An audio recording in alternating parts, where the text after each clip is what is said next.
Jawa Tengah.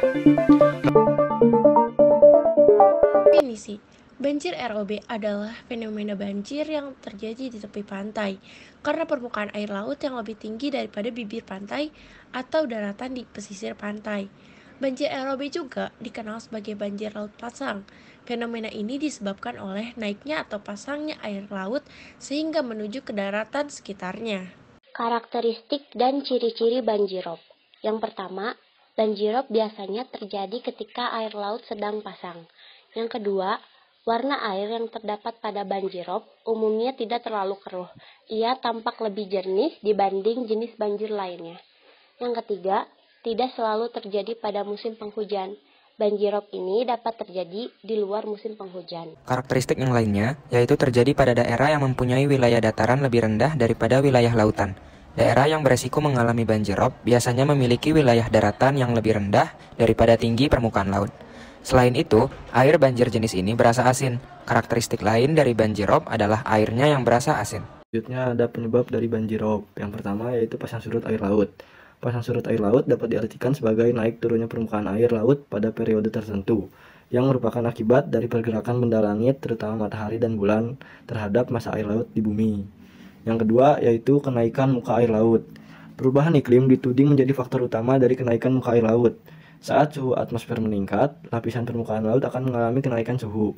Hal ini menyebabkan volumenya akan meningkat, maka permukaan air laut juga akan meningkat. Yang ketiga, ada kawasan pesisir. Kawasan pesisir adalah daerah bertemunya laut dan darat. Pada bagian daratan mencakup daerah kering maupun yang tergenang oleh air, namun masih terpengaruh karakteristik air laut. Sedangkan lautan mencakup daerah yang terpengaruh kejadian alami di darat. Penyebab selanjutnya yaitu gelombang angin. Energi dari hembusan angin yang menghantam permukaan air akan berpindah ke air. Hal ini menyebabkan angin akan menimbulkan tegangan pada permukaan laut, sehingga muncul gelombang kecil pada permukaan air. Pertambahan kecepatan angin mengakibatkan gelombang semakin membesar, dan apabila angin bertiup terus-menerus, maka akan menciptakan gelombang. Dan yang terakhir adalah penurunan muka tanah. Permintaan air baku tanah terus-menerus meningkat khususnya di kota-kota besar. Hal ini sangat memungkinkan terjadinya overpumpage pada air baku tanah. Overpumpage pada air baku tanah menyebabkan adanya rongga pada lapisan aquifer yang jika terus-menerus diabaikan akan menyebabkan subsidence, infeksi air, dan kontaminasi arsenik. Di sini selanjutnya ada dampak dari banjir ROB. Dampaknya tuh banyak, ada bisa terjadi banyak korban jiwa, kerusakan lingkungan, menimbulkan penyakit, kekurangan air bersih, dan juga kerugian materi. Oke, sekarang kita masuk ke cara pencegahan ya. Cara pencegahan itu ada 2, ada 4 sebenarnya. Tapi di sini saya akan baca 2 poin.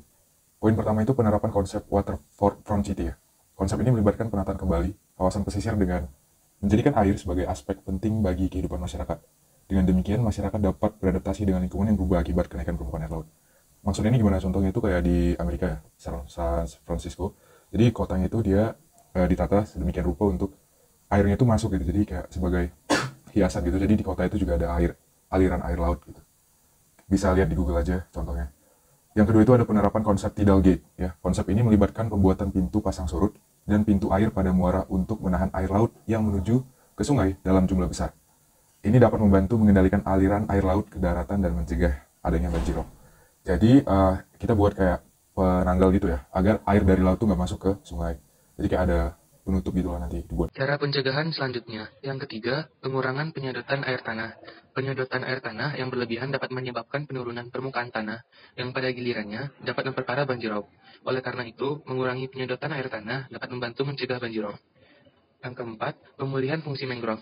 Mangrove berfungsi sebagai penahan alami terhadap banjirop. Mereka dapat menyerap air dan mencegah air laut mencapai daratan. Oleh karena itu, pemulihan dan pelestarian hutan mangrove dapat menjadi solusi efektif untuk mencegah banjirop. Solusi, yang pertama mengurangi kuantitas pengambilan air tanah, yang kedua menambah pohon-pohon di sekitar daerah rawan banjir, yang ketiga menghindari membangun pemukiman di daerah rawan banjir, dan yang keempat menambah daerah resapan air.